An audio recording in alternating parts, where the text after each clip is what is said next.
minasyaitonirrajim. Bismillahirrahmanirrahim. Alhamdulillahi rabbil alamin. Wassalatu wassalamu ala asyrafil anbiya wal mursalin wa ala alihi wa ashabihi wa man da'a bi da'watihi wahtada bi hadihi wastanna bi sunnatihi wa jahada bi jihadihi ila yaumiddin. Allahumma rabbi shrah li sadri wa yassir li amri wahlul 'uqdatam min lisani yafqahu qawli, amma ba'd. Alhamdulillah, pertama sekali tuan-tuan dan puan, insya-Allah marilah sama-sama kita mengungkapkan kesyukuran kita kepada Allah Subhanahu Wa Taala. Dengan limpah perkenan kasih sayang Allah Subhanahu Wa Taala, maka insya-Allah kita dapat masih lagi insya-Allah telah berada di seminggu daripada bulan Ramadan ini, insya-Allah. Dan kita akan insya-Allah malam ni insya-Allah kita akan menamatkanlah surah Al-Mursalat ini. Kemudian kita akan masuk ke surah pertama daripada juzuk 30 kan, surah An-Naba, insya-Allah. Surah An-Naba masih lagi membawa tema yang sedang kita bincangkan ini. Jadi surah Al-Mursalat yang telah insya-Allah kita baca dalam beberapa hari yang lepas ini, mempunyai struktur yang istimewa kan, yang kita telah hampir penghujungnya, yang membawa pada kita satu kefahaman tentang bagaimana Al-Quranul Karim mengulang-ulangkan ingatan dan juga amaran. Khususnya ini adalah untuk menyampaikan kepada mereka yang darjah kedegilannya tinggi kan, kesukaran untuk menerima apa yang nak disampaikan oleh Allah Subhanahu Wa Taala kan. Jadi kita yang seperti yang kita telah sebutkan pada pagi tadi, setiap kali diulang ayat yang sama, wailun yauma idzil lil mukadzibin, dia sebenarnya adalah merupakan seolah-olah macam kita kata paragraf yang menyatakan sama ada hujah-hujah Allah Subhanahu Wa Taala maupun bentuk ancaman, amaran daripada Allah Subhanahu Wa Taala. Jadi insya-Allah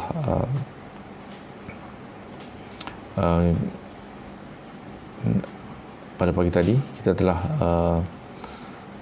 sampai ke ayat 40 kan, di mana Allah Subhanahu Wa Taala telah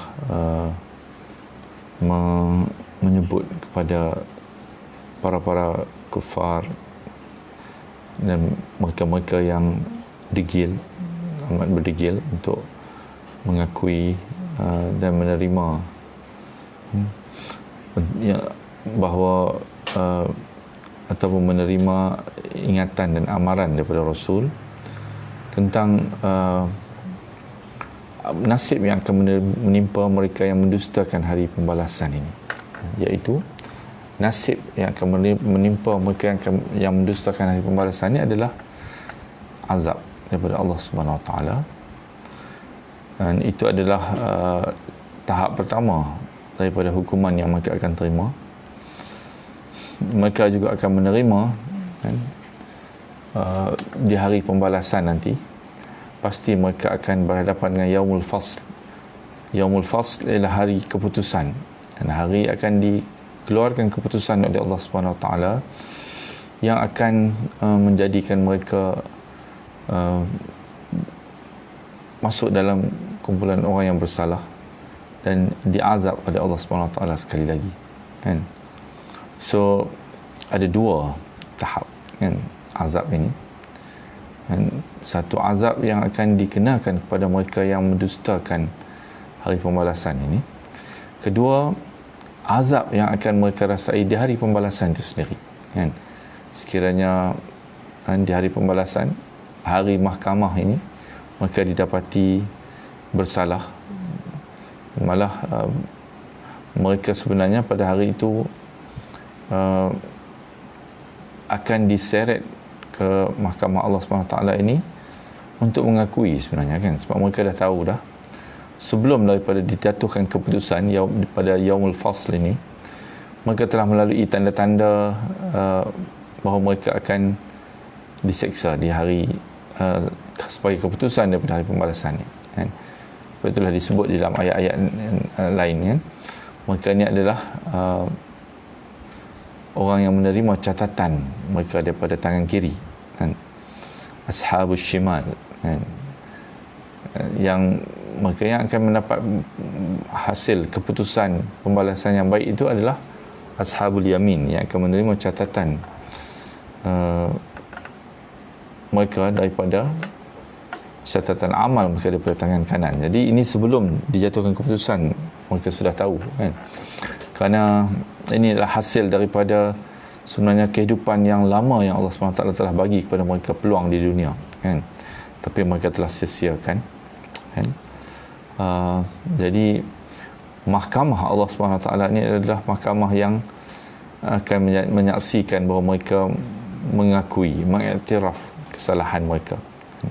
Selepas itu datanglah azab sekali lagi yang dijanjikan oleh Allah Subhanahu Wa Taala bagi mereka yang ingkar di dunia ini, kan, kepada tauhid Allah Subhanahu Wa Taala, ingkar kepada kehidupan yang mematuhi perintah Allah Subhanahu Wa Taala, kehidupan dalam Islam, kan? Semua kesalahan-kesalahan ini akan didapati mereka bersalah melakukannya sebagai keputusan daripada perbicaraan di hari pembalasan itu, kan? Tapi sebelum daripada itu mereka telah diazab juga, kan? Diazab kerana kan banyak yang kita baca Allah menceritakan azab ataupun kesusahan yang akan mereka dapat ini adalah azab sebelum hari perbicaraan itu, kan? Yang kita katakan hari itu kemuncak daripada perbicaraan, kan? Iaitu, kan,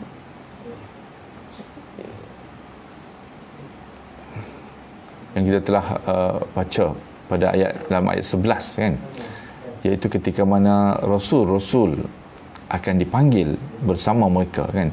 Ini adalah kemuncak daripada kemuncak itu hari pembalasan itu. Tapi bagi mereka yang telah mendustakan hari pembalasan ini sendiri ketika kehidupan, sebelum sampai kemuncak daripada hari pembalasan ini, kita telah baca dalam surah Al-Qiyamah, dalam surah yang sebelum ini Al-Insan dan sebagainya, Allah SWT menceritakan azab ataupun hukuman yang mereka akan terima sebelum daripada hari pembalasan itu kerana mereka mendustakan hari pembalasan itu, kan? So ada dua, kan? Satu, mendustakan hari pembalasan. Yang kedua, azab setelah mereka mengakui bersalah di hadapan Allah Subhanahu Wa Taala, kan? Maka mereka akan diazab sekali lagi dengan neraka Allah Subhanahu Wa Taala, kan? Yang kita baca sebelum, kan, ada dua bentuk azab sebenarnya kalau kita tengok balik, kan?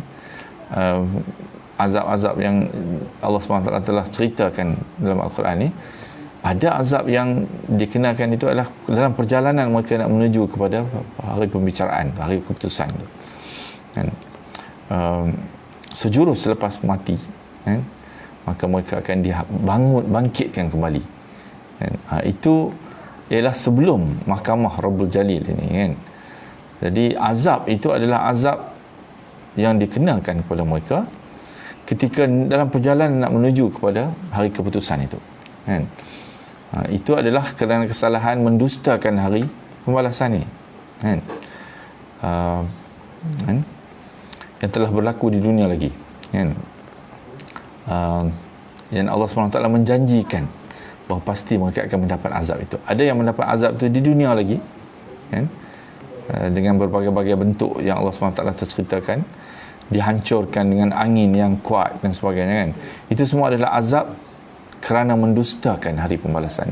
Ada yang akan dibawa benda ni sehinggalah hari kematian mereka, kan, terjaga daripada kematian itu, terus mereka akan mendapat azab sebelum menuju kepada mahkamah Allah SWT, kan. Dan kemuncak daripada kengerian ini adalah di hari Yaumul Fasl ini, kan. So ada, sebab itu disebut di dalam surah ni, ayat 13 kita, kan. Ayat 12 Allah tanya li ayyi yaumin ujilat, kan, ujilat, sampai hari apakah ditangguhkan, kan? Sampai hari apakah mereka telah ditangguhkan, dibawa untuk menuju kepada, iaitu menuju kepada liyaumil fasl, hari datangnya keputusan mereka ni, kan. Itu adalah satu babak lagi, kan, satu babak hari kemuncak, ketika dalam ayat 11 ni, ketika mana rasul-rasul ditetapkan waktunya, semuanya akan dikumpulkan sekali. Tapi sebelum itu mereka telah melalui azab di atas kesalahan mendustakan hari pembalasan itu sendiri, kan. Itu juga dijanjikan oleh Rasul, kan, yang mereka juga permainkan, kan, memperlekehkan dia, mempermainkan dia, kan. Dan janji amarannya juga adalah pasti mereka akan menerima azab kerana apa yang mereka sikap mereka itu, kan, mempersoalkan dan memperlekehkan tentang azab kepada yang mendustakan, kan. Pendustaan terhadap pembalasan itu satu lagi babak. Mendustakan azab itu untuk mereka yang mendustakan pembalasan itu satu lagi babak yang menyebabkan mereka diseksa sebelum hari Yaumul Fasl ini, kan, sebelum datangnya hari keputusan itu, kan. So dalam perjalanan, kan, banyak dalam hadis-hadis juga dicerita betapa azab yang akan mereka rasai ketika dibangkitkan oleh Allah SWT di padang mahsyar yang penuh dengan semua manusia akan bangun serentak dalam keadaan yang tidak ada seurat benang pun, kan, di tubuh mereka, dibangunkan, kan, dan berbaris panjang menuju kepada mahkamah pembicaraan Allah SWT ini, kan. Dan perbarisan itu sendiri sudah penuh dengan azab dan kesusahan bagi mereka yang menjalani perjalanan kepada Allah SWT dalam keadaan yang tidak bersedia, kan. Itu sendiri adalah azab yang telah Allah SWT ingatkan kepada mereka, kan. Jadi azab itu adalah kerana mendustakan hari pembalasan, kan. Okey, insya-Allah itu adalah senario yang kita baca ni, kan. Ini termasuklah, kan, ayat 35 yang kita baca pagi tadi, kan.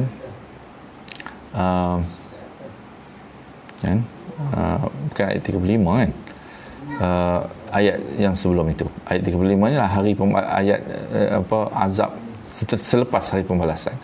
Itu dia adalah hari yang mereka tidak dapat berbicara. Itu hari pembalasan itu sendiri, hari keputusan itu, kan.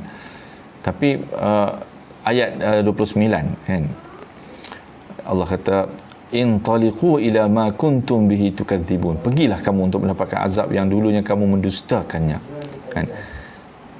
Dan intaliqu ila dhillin dhi thalathi syu'ab, pergilah kamu mendapatkan naungan yang mempunyai 3 cabang daripada 3 arah, kan, yang tidak melindungi dan tidak pula menolak nyala api neraka itu, kan. La dhillin dhalilin wala yughni minal lahab, kan. Itu adalah neraka, kan.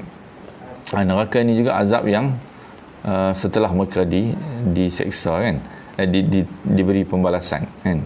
Jadi kita cuba kita baca, kan, kita akan dapati ada azab ini sebelum hari pembalasan, hari keputusan itu, ada azab yang hasil daripada keputusan, utamanya neraka kan.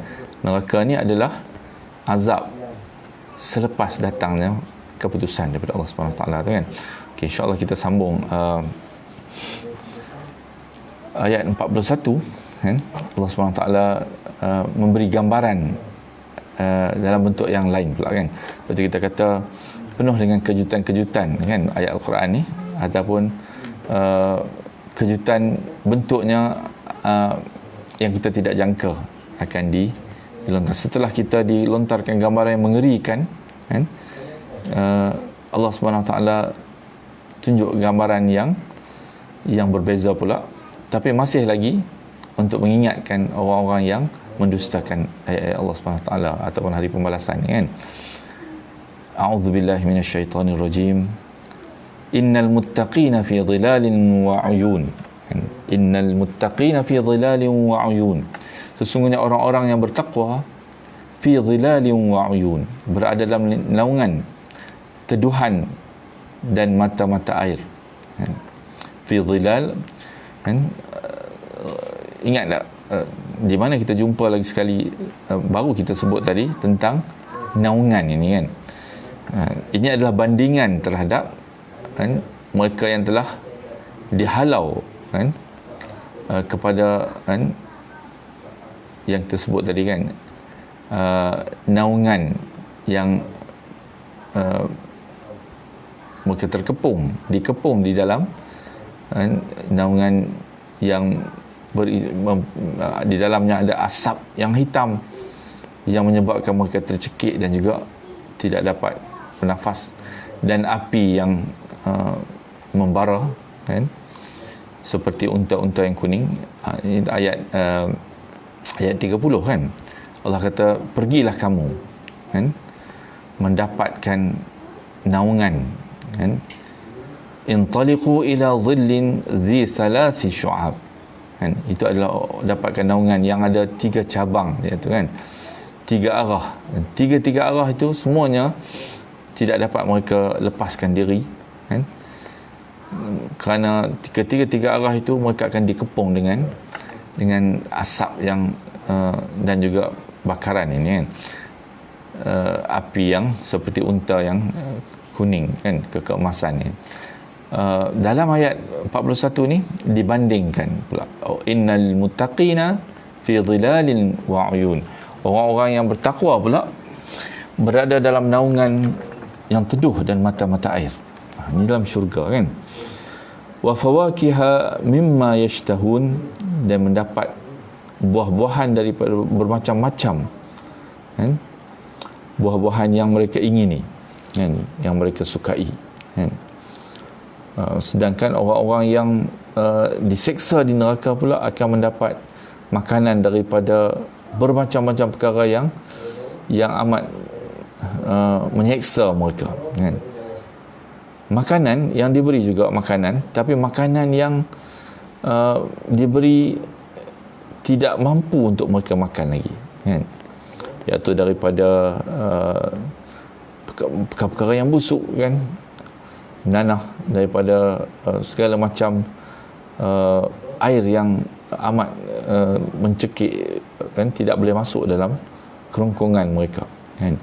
Begitu juga daripada cairan tembaga, cairan timah kan, dan sebagainya yang menggelegak kan, semuanya akan dikenakan pada mereka makanan yang dalam bentuk macam itu. Tapi di dalam syurga Allah menceritakan tentang wa fawakiha mimma yashtahun, dan mereka mendapat buah-buahan daripada bermacam-macam jenis yang mereka ingini kan.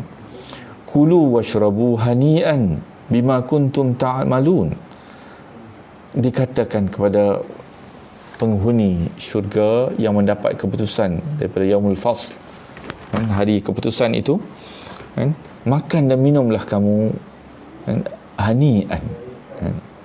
Hani'an ialah yang bermanfaat dan berkhasiat, maksudnya kan, makan dan minumlah dengan apa yang bermanfaat dan berkhasiat kepada kamu, bima kuntum ta'malun, dengan enaknya, selesanya kerana apa yang telah kamu kerjakan di dunia dulu, kan? So ini adalah kenapa Allah SWT menceritakan perkara ni. Allah SWT menjelaskan ini, kan, kepada orang-orang yang mendustakan azab Allah SWT ni sebenarnya, kan, supaya mereka faham, kan, inilah akibat daripada pendustaan mereka. Mereka mendapat segala bentuk ancaman yang lain. Di satu segi mereka akan melihat orang yang beriman ini mendapat balasan yang sebaliknya, kan? Ini sendiri adalah satu segi adalah dalam bentuk penyiksaan dan tekanan yang amat hebat kepada mereka yang menerima siksaan ini. Dia merupakan penyesalan, kan? Menimbulkan penyesalan dan rasa yang amat kerugian, kesesalan yang amat besar di dalam jiwa orang-orang yang melihat apa yang hasil yang telah mereka sia-siakan dulu, kan? Sekarang mereka tak boleh buat apa-apa lagi, kan? Tertutup semua jalan untuk mereka menebus segala kesalahan mereka, kan? Di hari pembalasan nanti mereka hanya akan dapat menerima pembalasan mereka yang amat mengerikan dan menakutkan, iaitu diseksa terus-menerus tanpa ada sedikit pun masa untuk mereka terlepas daripada siksaan itu, dan seumur hidup mereka. Itulah kehidupan akhir, tidak ada kematian lagi yang akan mereka temui, dan sepanjang ketika itu mereka akan diseksa berterusan, kan? Ini sebab disebut dalam Al-Quran dalam banyak ayat, kan, khalidina fiha, kan, mereka kekal di dalamnya, kan, dan tidak akan diberi sedikit pun tempoh untuk mereka berehat daripada siksaan itu, kan. Jadi sebab itulah bila Allah SWT menceritakan di tengah-tengah, kan, cerita tentang azab yang akan mereka terima itu, Allah cerita pula tentang kenikmatan yang akan diterima oleh orang yang telah beriman kepada Allah SWT. Ini sebagai tekanan dan juga sebagai siksaan, satu bentuk siksaan kepada mereka, kan.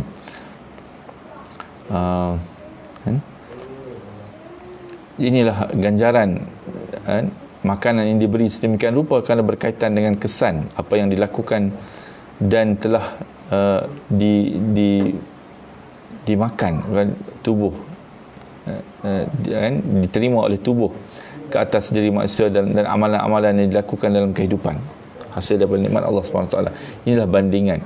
Sebab itulah Allah menceritakan tentang makanan ni, kerana dulu di dunia mereka bersabar dengan makanan yang bersederhana dan tidak melanggar kehendak Allah SWT. Mereka tidak menahan diri mereka daripada makan perkara yang dilarang oleh Allah SWT dan sebagainya, dan mereka memberi makan kepada orang yang memerlukan, kan. Maka Allah kata, inilah yang kamu terima hasil daripada apa yang telah kamu kerjakan di dunia dulu, kan. Okey. Kemudian, kan, Allah kata, inna kadzalika najzil muhsinin, sesungguhnya demikianlah kami memberi balasan kepada orang-orang yang berbuat baik, kan. Inilah kenyataan yang sebanding dengan kenyataan dalam ayat 18 terhadap mereka yang mendustakan, kan. Di ayat 18 itu, kan, Allah kata kadzalika naf'alu bil mujrimin, begitulah kami melakukan kepada orang-orang yang berdosa ini. Di sini Allah kata inna kadzalika najzil muhsinin, inilah sesungguhnya, kadzalika beginilah, kan, beginilah atau demikianlah, najzil muhsinin, balasan yang akan kami beri kepada orang yang berbuat baik, kan.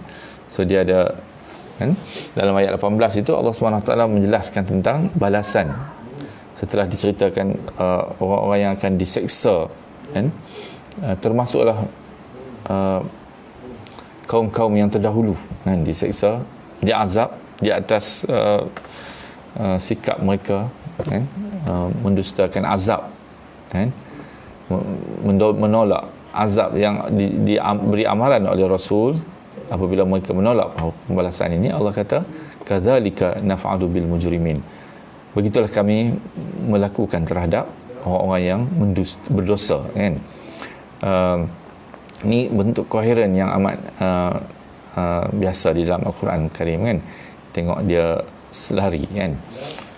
Sama juga kerana inna kadzalika nujzil muhsinin. Di sana mujrimin, di sini muhsinin, kan.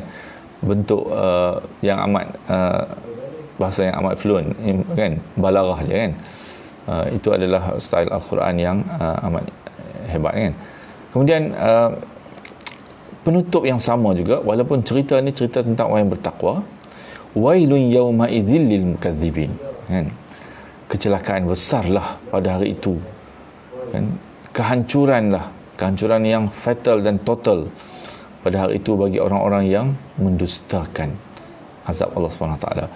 Kenapa ditutup dengan ini, walaupun diceritakan dengan tentang ayat yang orang yang bertakwa, kan, mendapat syurga, balasan yang hebat di syurga.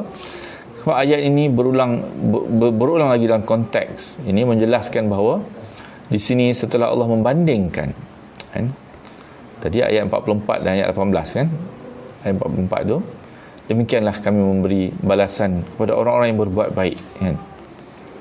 Dan di ayat 18 tu Allah kata demikianlah kami bagi balasan kepada orang yang berdosa, kan. Jadi bandingan ini, kan, menjelaskan nasib di antara, kan, muhsinin dan mukadzibin ini, kan. Al-mukadzibin ataupun mujrimin, muhsinin dan mujrimin, kan. Ataupun muttaqin dan mukadzibin, orang yang mendustakan, orang yang takut pada Allah SWT, bertakwa, kan. Orang yang mendustakan ini akan menerima azab yang pedih, kan. Ini adalah bandingan ini sendiri adalah merupakan satu ketukan yang amat mencabar ego mereka, kan. Kalau kita baca riwayat-riwayat menceritakan, kan, pemuka-pemuka Quraisy ni ada yang bila diturunkan ayat kepada mereka, contohnya macam Abu Lahab, kan. Abu Lahab yang turun ayat yang mengatakan dia pasti akan masuk dalam neraka, mereka bercakap sesama mereka sendiri, kan. Dan mereka mengejek ataupun menakut-nakutkan juga sesama mereka yang telah diturunkan ayat melalui Rasulullah SAW tentang mereka, kan. Maknanya mereka tahu, kan, apa yang Allah SWT turunkan. Itu adalah pukulan yang memukul ego mereka, kan. Dan mereka menjadi lebih marah lagi, kan, bila dengar ayat yang mengutuk dan menjanjikan azab kepada mereka ni khusus, kan, dengan sikap setengah-setengah daripada mereka, turun ayat yang khusus dengan menceritakan tentang sikap mereka tu, kan. Dan mereka tahu dengan jelas ayat itu menceritakan tentang mereka, kan. Bila mereka berhadapan sama-sama mereka menjadi lebih marah, lebih tertekan kerana ego mereka dicabar, kesombongan, kebongkakan mereka dicabar. Sebab itu ayat yang begini adalah merupakan satu bentuk ketukan dan juga azab, kan, dari satu segi terhadap psikologi mereka, kan. Sebab itu Allah kata wailun yauma idzil lil mukadzibin, kan. Kamu yang sangka di dunia ni kamu dapat segala kelebihan dan inilah yang kamu jangka kamu akan menjadi petanda bahawa di akhirat nanti kamu akan dapat yang lebih baik daripada apa yang di dunia ni, kerana Allah telah bagi kepada kamu di dunia ni, akan mendapati sebaliknya. Orang-orang yang kamu kata akan yang telah mendapat nasib yang berbeza dengan kamu di dunia ni, kan, mereka diseksa oleh kamu di dunia ni. Mereka ada yang mati syahid, Sumayyah, kan, syahidah yang pertama, kan, dalam Islam. Begitu juga keluarga dia, suaminya Yasir, kan, kan, juga telah sampai syahid. Mereka ni adalah orang-orang miskin, kan, terdiri daripada hamba, kan, pada zaman itu. Mereka ini seolah-olahnya telah, kan, dibanding dengan kehidupan orang yang menyeksa mereka, kan, jauh kan, dia seperti langit dan bumi. Sebab itu yang menyeksa ni mengatakan petanda mereka akan mendapat yang lebih baik lagi.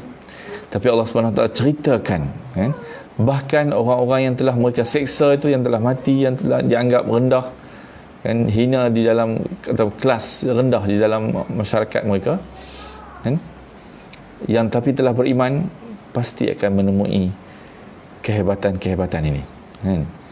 Dan mereka lah yang akan tertinggal sebagai wailun yauma idzil lil mukadzibin, celaka besarlah kepada orang-orang kamu yang telah mendustakan hari pembalasan ini kan.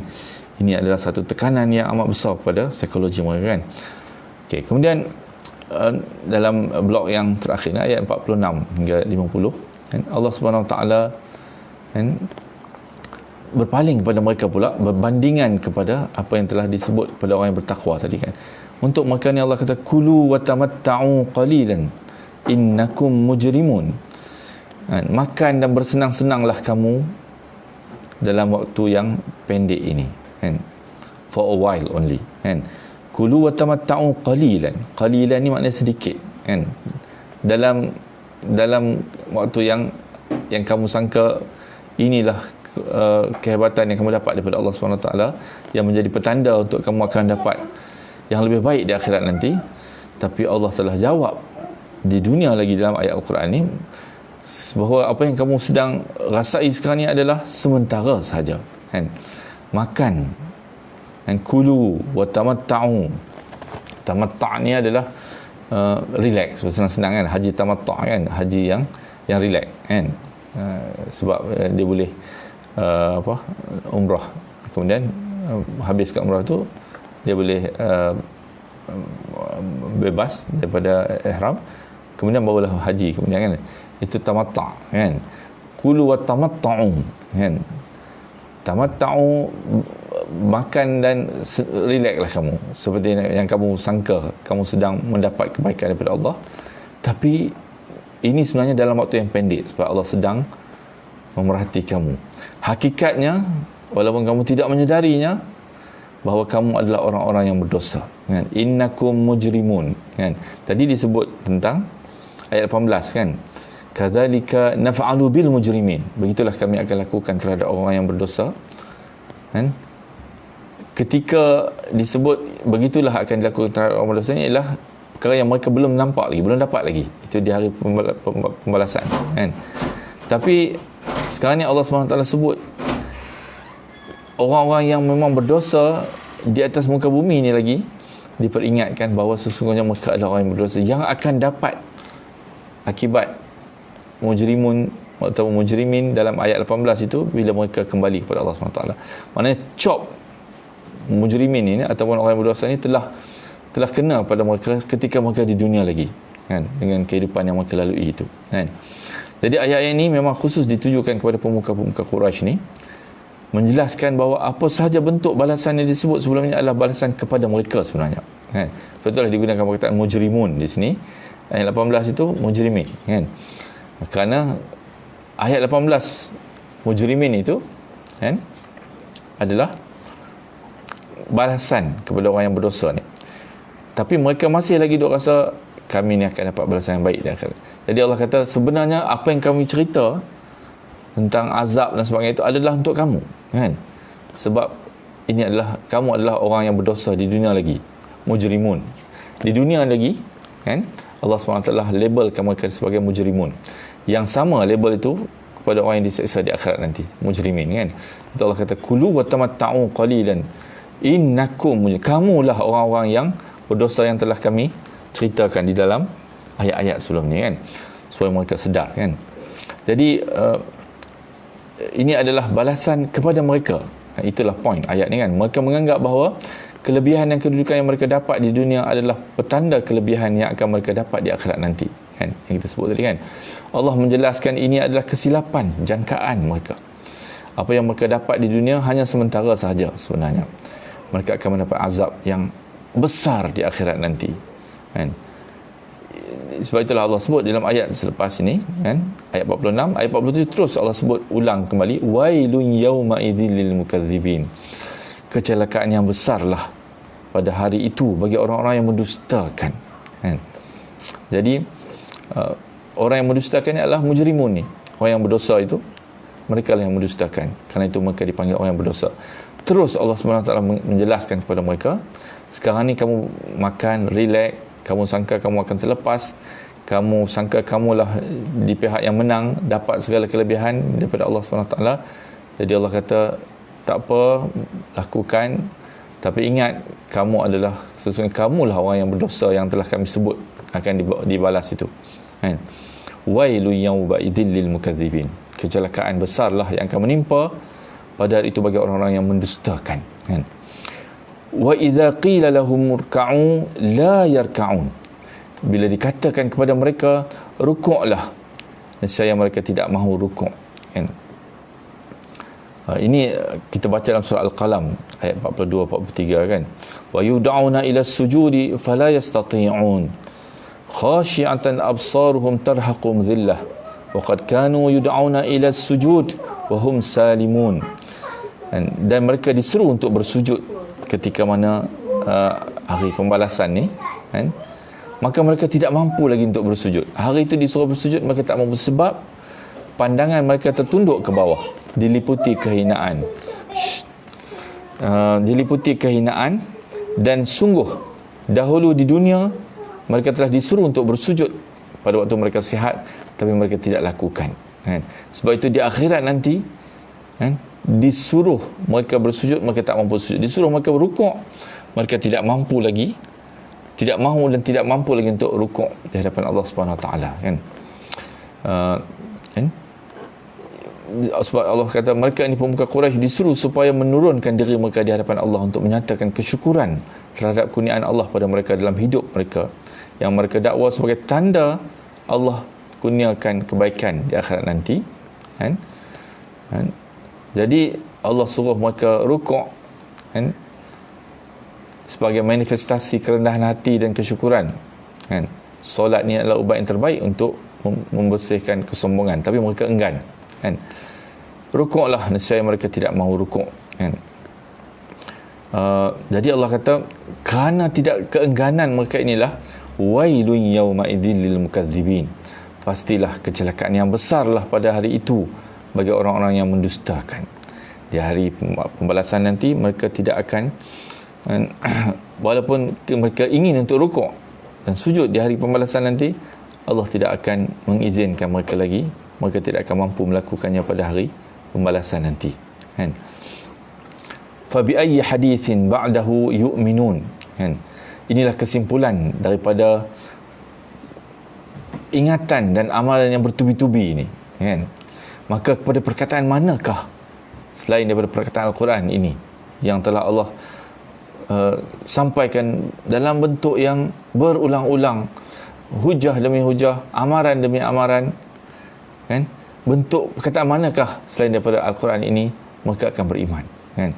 Ini juga persoalan kepada semua mereka yang merasakan mereka mempermain-main ataupun memandang rendah terhadap ingatan Rasul ini kan? Juga kepada ingatan kepada kita juga kan? Kalau tidaklah dengan ayat Quran yang begini kan, yang mana lagi kah ayat Quran yang akan menyebabkan mereka beriman kan? Ini adalah kesimpulan tentang kedegilan mereka yang amat tinggi. Sebab itulah style ataupun tema khusus untuk surah ini diulang-ulangkan, wailun yawma idzil lil mukadzibin kan? Setelah diingatkan dengan ancaman dalam ayat yang berulang-ulang ini, Allah menyimpulkan keadaan mereka ini. Kalau adalah tidak terkesan dengan hujah-hujah Al-Quran ini yang dia telah diberi berulang-ulang ni, dengan apakah lagi yang mereka akan terkesan dan berubah kan? Jadi ini memberi keyakinan kepada Rasul bahawa mereka ini memang tidak akan berubah dengan hujah-hujah sehinggalah mereka melihat azab dengan mata kepala mereka sendiri kan? Namun ketika itu tidak lagi bermanfaat kerana kecelakaan besarlah yang akan ditimpakan kepada mereka yang telah mendustakan kan? Jadi insya-Allah moga-moga kita mendapat kebaikan, banyak sekali insya-Allah bahan untuk difikirkan, ditadabburkan kan? Ini surah yang terakhir yang kita baca ni. Surah yang sebelum ni pun banyak perkara yang kalau kita baca balik, fikirkan, tadabbur, serapkan ke dalam hati kita supaya, dan ketika mana kita baca ini kan, seperti mana dalam mafhum hadis yang satu hadis disebut, bacalah Quran ini seperti mana Quran ini diturunkan kan. Jadi ketika kita baca ni, kita kena meletakkan diri kita seolah-olah ayat ini diturunkan kepada mengingatkan kita dengan keadaan hati kita yang tidak beres di hadapan Allah SWT bila berhadapan dengan peringatan-peringatan daripada Allah SWT ini kan. So insyaAllah saya sudahi dengan wabillahi taufiq wal hidayah. Assalamualaikum warahmatullahi wabarakatuh. Dan kita sudahi dulu dengan bacaan tasbih kafarah suratul Asr. InsyaAllah besok pagi kalau dipanjangkan umur, kita akan mulakan surah yang baru. Moga-moga Allah memudahkan kita, dan Allah jadikan insyaAllah apa yang kita telah baca ini satu yang dapat kita laksanakan kan, apply kan, tatbikkan dalam kehidupan kita kan, insyaAllah. Subhanakallahumma bihamdika asyhadu an la ilaha illa anta astaghfiruka wa atubu